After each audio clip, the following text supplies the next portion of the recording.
আসসালামু আলাইকুম ফ্রেন্ড, কেমন আছেন? আশা করি ভালো আছেন। আলহামদুলিল্লাহ, আপনাদের দোয়ায় আমিও ভালো আছি।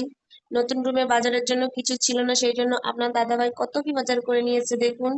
নিয়ে এসেছে বোম্বাই টোস্ট, আমার পছন্দের। নিয়ে এসেছে চা ছাকার জন্য ছাঁকনি।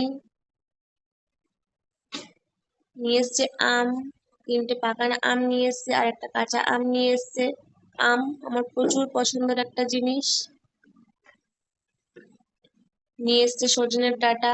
এই গরমে সজনের ডাঁটার ঝোল খেলে শরীরের প্রচুর উপকার। আর নিয়ে এসেছে চা, চিনি, দুধ এর মধ্যে আছে। না, দাদাভাই জানে আমি চা খেতে প্রচুর পছন্দ করি, সেই জন্য সবসময় চায়ের জিনিসপত্র বেশি নিয়ে আসে। নিয়ে আসছে দুটো লাউ। নিয়ে আসছে শসা। আর একটা জিনিস দেখে তো আমার প্রচুর হাসি পেয়ে গেল। দেখুন, এই গরমে নিয়ে এসছে ফুলকপি। নিয়ে এসছে মুড়ি। কতটা মুড়ি নিয়ে এসছে দেখুন।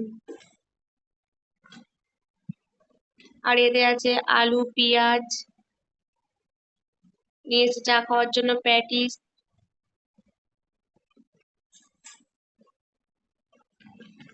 তো ব্যাস এইগুলোই ছিল এর মধ্যে, আর কিছু ছিল না। আলহামদুলিল্লাহ, আপনারা সাপোর্ট করবে আমাকে। টাটা।